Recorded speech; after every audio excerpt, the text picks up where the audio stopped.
I want to talk about a really wonderful religious practice that I was exposed to from the time I was a young child, about 8 years old, through my high school years. I'm from Philadelphia, and growing up, I went to a Quaker school on the outskirts of Philly called Friends Central. Now, to understand the interplay between Quaker tradition and religion, I think is interesting. The group of kids in the approximately 600 kids at that time, going back to the early 80s through, a 10-year career as a student at the school, we were exposed to some very wonderful parts of the Quaker tradition. Now, the Friends curriculum at that time, while steeped in the Quaker tradition, wasn't really a religious education, although parts of it, of course, we were exposed to certain elements, of course. One of the most wonderful parts of the education was the integration of community service into the mainstay of the curriculum. And in fact, when you become a senior and you're going to graduate, you have a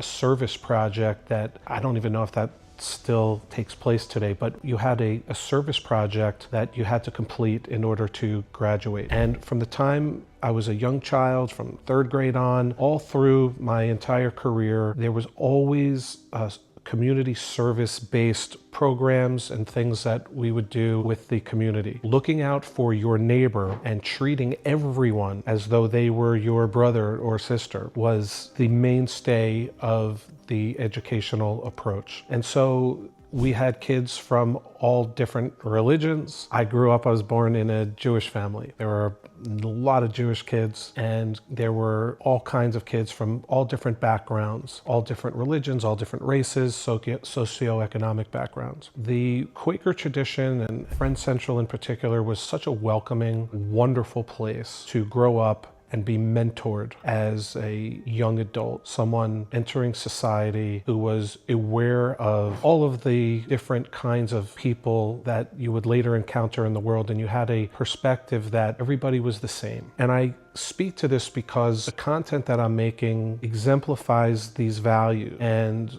the Quaker tradition is, I think, no other tradition really exemplifies these wonderful characteristics as well as the Quakers. One practice in particular that I think should be discussed and implemented, and it doesn't have to come from a religious approach, but something I think people would value, and it is tantamount part of the mainstay of the Quaker tradition, which is the meeting for worship. What that is once a week, the entire school, or they would segment it into the lower school, the upper school. Let's say you have about 500 people that would congregate into a meeting hall, or at the school it would be an auditorium. And all these 500 people, students and faculty and staff, would come together and sit in silence for about 45 minutes. What people don't realize today, especially with the fast-paced lives that everybody leads, how often do we take any time out of our day to just quiet ourselves, to just sit in silence without your phone, without any disturbance, really without a focus, a predetermined focus to do anything? You would be amazed at the things that you think about when you have turned off the outside world, in combination with the situation that you are sitting in this time of silence with about 500 other people who are doing the same thing. And the energy that you share between that group is wonderful. If at any point during the meeting somebody would feel moved to discuss something that came to their mind that they thought was worthy of sharing, they would stand up and begin to speak. And some of the things people discussed, whether they were social issues, something personal that was going on with them, observation that they had made about a situation, about anything, they would discuss that. And as soon as they were done, they would simply sit. And oftentimes those words to a silent group would start other people to maybe share. Sometimes meetings would occur where nobody would say anything. Sometimes one person would feel moved, they would feel the call, they would stand up and share, they would sit down, and that would be the end of that meeting. So it's a very interesting social situation that I only know that comes from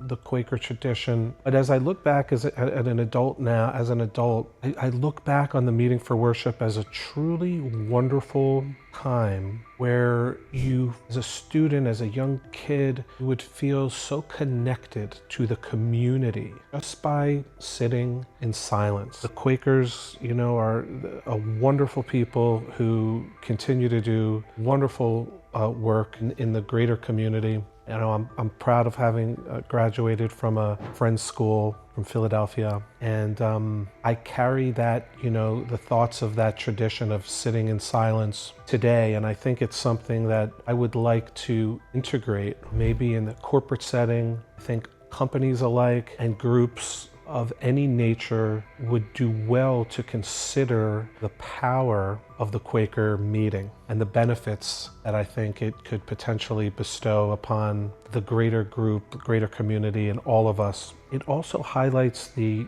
notion that out of all the different religious practices that people come from, there is a real universality to a lot of the ways people worship. And I think this one, you can see easily the potential value in it. No matter your religion, your belief system, I think there's so much can be taken from all of the religions that we could all implement in our own way without having to be tied to the strictures of anyone in particular. Not to discount some of the wonderful practices that they all share in something as universal as the Quaker meeting.